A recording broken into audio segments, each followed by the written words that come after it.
SBI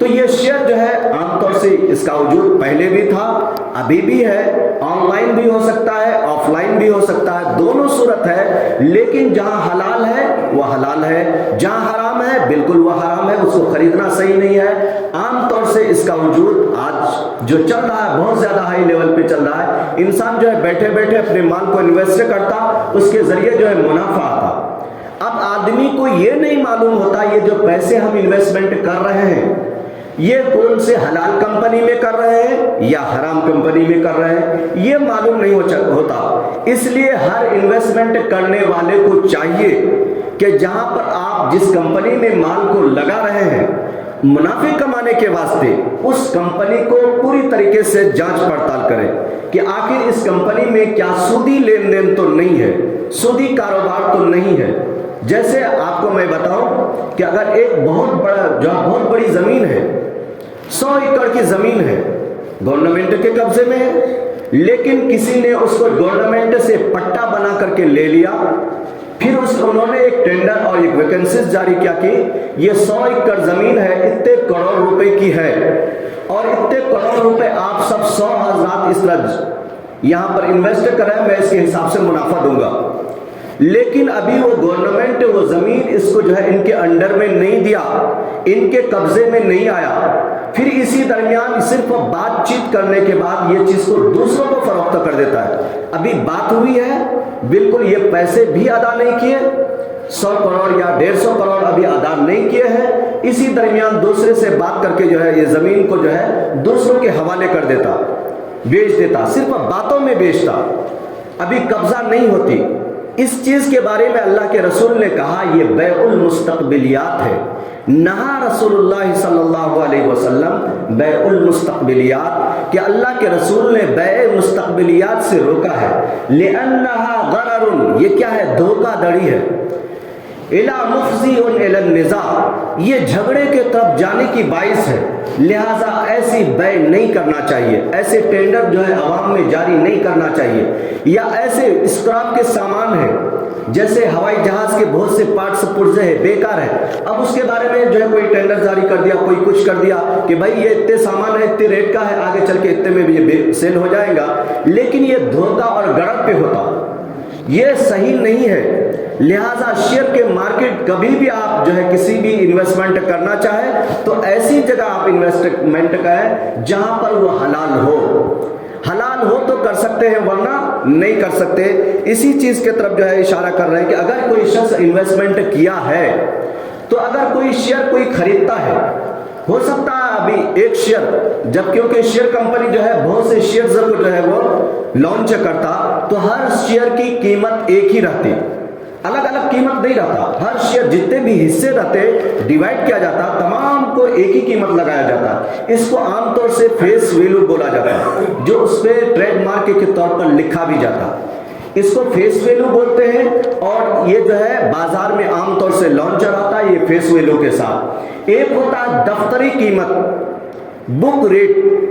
جو company اندر اپنے بک میں لکھ کر کے رکھتے اس کو بک ریٹ بولا جاتا، جو کم ریٹ رہتا، فیس ویلو ذرا ہائی رہتا، لیکن پھر اس کے بعد اور ایک آتا مارکیٹ ریٹ، مارکیٹ ریٹ ایک اور ہائی ہوتا، مارکیٹ ریٹ کے اندر کمی بیشی ہوتی رہتی ہے، مارکیٹ ریٹ کے اندر کمی بیشی ہوتی رہتی ہے۔ تو شیئر مارکیٹ جب ٹریڈنگ کرنے والا ٹریڈنگ کرتا تو مارکیٹ ریٹ کے اندر کبھی اچھال آ جاتا، کبھی جو ہے گراوٹ آ جاتی۔ یہ اچھال اور گراوٹ کیوں آتا شیئر مارکیٹ کے اندر؟ عام طور سے جب سیاسی لوگ آپس میں کشمکش کرتے